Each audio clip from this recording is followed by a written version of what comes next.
so I won't do that. Oh yes, we might as well look at some of we'll look at the same thing on the patriarchal side of the equation. So it's the great father and the great mother that emerge out of chaos, let's say that.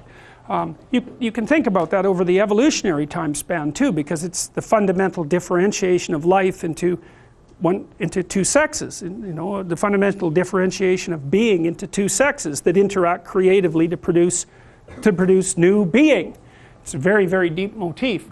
And so the dragon of chaos differentiates itself into the great father, and that's God the Father. That's an image there, and you see he's sitting in front of the sun, and the sun is behind him, and the sun is the thing that comes up out of the darkness in the morning and then shines the light on everything with which we can see, and then collapses again into the darkness at night, right? And so at night it fights its battle with the forces of darkness and chaos and emerges triumphant in the morning. And that's why we have solar gods, because the highest deity is assimilated to the dominant phenomena in the sky. And well, and no wonder, because the sun is also what gives life and that provides light and that does send the darkness away. And to notice that there's something symbolically useful in that you can also apply to the ideal person is another act of conceptual metaphoric genius. And so behind God the Father is the Son, S-O-N, Son.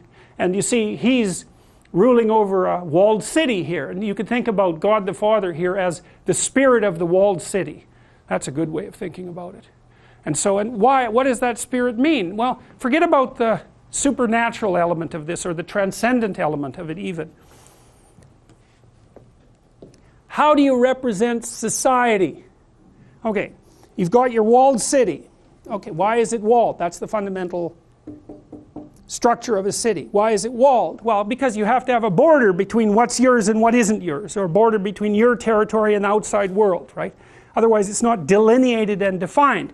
So the first thing is it's something that's walled off. It's a defined space. Inside that, there's a dominance hierarchy. It's a masculine dominance hierarchy, because like chimps, our fundamental dominance hierarchy is masculine. Okay, so the dominance hierarchy is what's the same across all the men.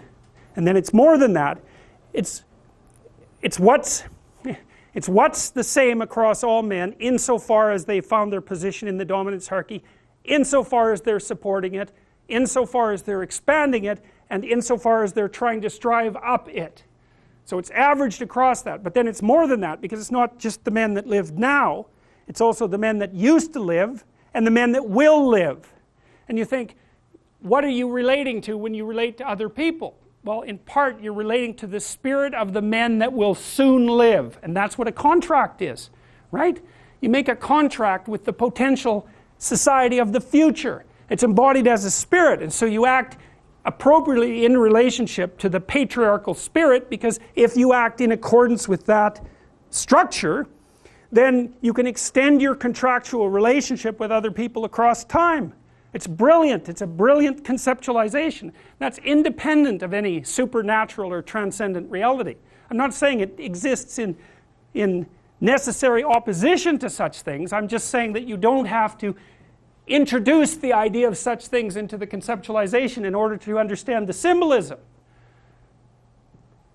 Now, I think it's more complicated than that, because if you think about this thing as a spirit is an essential pattern of personality, let's call it that. To the degree that you're a well-civilized representative of the social world, you are actually inhabited by that spirit. And so what should happen as you mature is that as you become older, you should become God the Father.